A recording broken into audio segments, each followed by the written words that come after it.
Van Namen, and it's September 27th. We're walking through a conversion to a John Deere 612C corn head. This is a 2011 model, and we're going to take you through the steps. We brought this corn head in. We had it stood upright. Part of the conversion process, we first take off several of the components that are common to a corn head. Down here on the ground, we've had this head tilted upright, and we've removed off of it the stock roll housing. But to do that, we first removed the trash knives from the right side and left side, took those off, then had access to the retainer nut that holds the stock rolls onto the stock roll shaft, removed both right and left stock rolls, and then the 8 bolts that remove this, often referred to as the binoculars, but stock roll housings and shafts complete.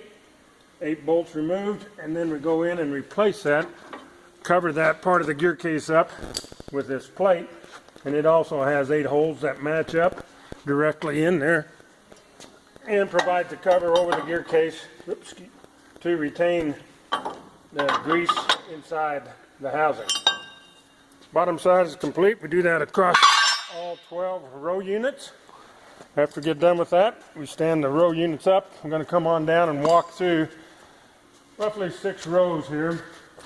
When you order an arrow kit from Kopper Kutter or from Shield Ag, you get comes with a box, and included are a set of arrow conversion instructions that will walk you through the process, setting the header upright, removing stock rolls from the bottom trash knives, the template will be along to drill the holes, and then the new set of sprockets and discs that are installed onto the unit.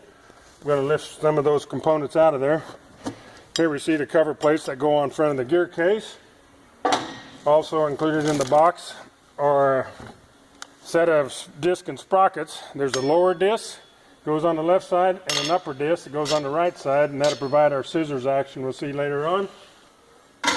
Those are in the kit. And then the other major component included in the kit ends up being new dummy deck plates.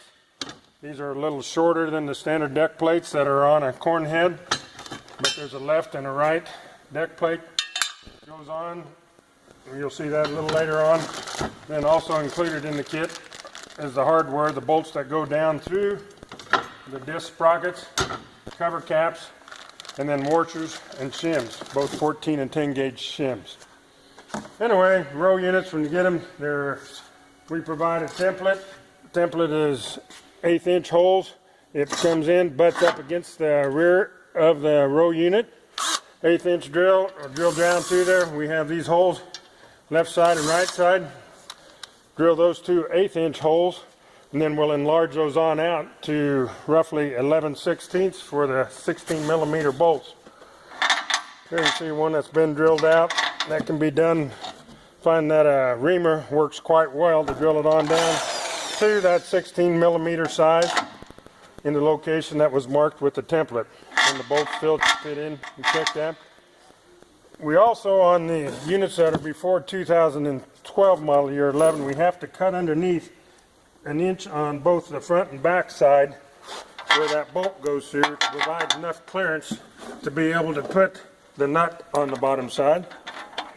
See one nut, but there has to be metal cut out of this angled piece of metal along there so that the bolt fits up flush, flat, because that's what's going to guide the 2 discs and hold the disc in place.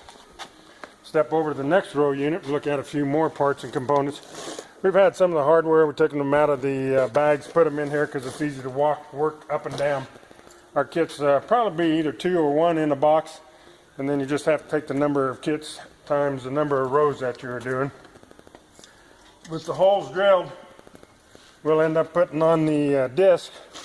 On the top, on the back page of your conversion kit is a list of parts, but you'll also see shims in there that are 10 gauge and 14 gauge. 14 gauge being the thinner one, be probably just enough to fit under the left side as we stand on a corn head or set in the seat of a combine. We consider this the left side of the row unit, left side of the header.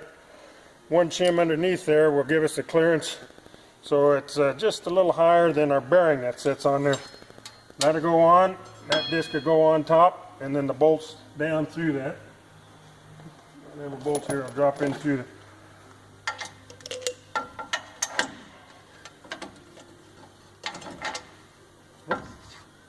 there you can see the bolt through, one shim lined up with the hole.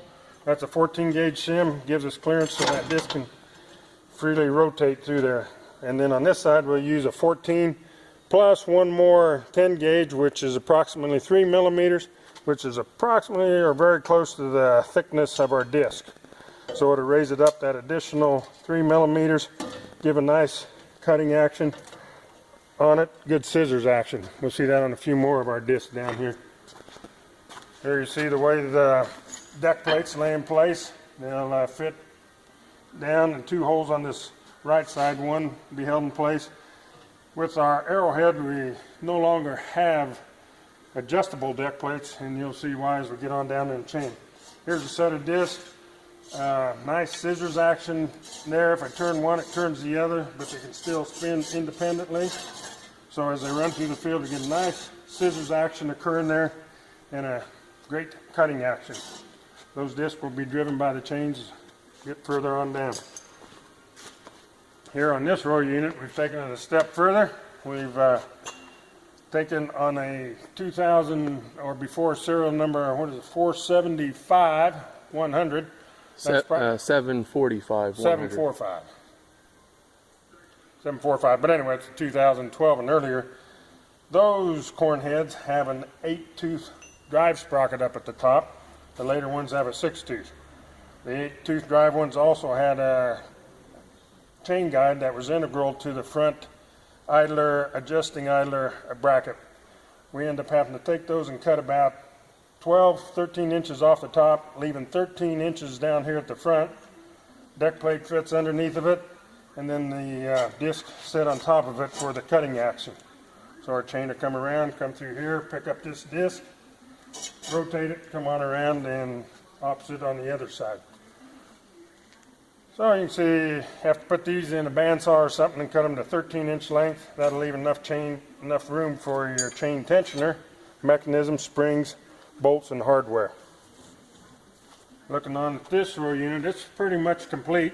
Has the chain back on, chain tensioner set back up, free to move loosely with about an 1/8 to 3/16 gap there. We got chain engagement in the teeth here, so when the chain runs, you pull it up. Same with the one on the outboard side. When you put your chain back on, be sure to line your lugs midway between your left chain, so your right chain and left chain are staggered in between. And you see tension on there, lets the front idler and chain tension up and reduce down. And finish it off, there are plastic caps that come in the kit, pop down inside there, fit in and keep the water out of the bearing. Good enough. Bolts should be tightened up to 150 foot-pounds when they're tightened down. And if you have any other questions, refer to our website, Kopper Kutter, that's spelled with K's, www.kopper, K-O-P-P-E-R, Kutter, K-U-T-T-E-R.com. And there are additional videos on there and videos of the machines in operation. Or send us an email to ARRO, A-R-R-O, that's alternate rotary row crop option, at kopperkutter.com. Thank you.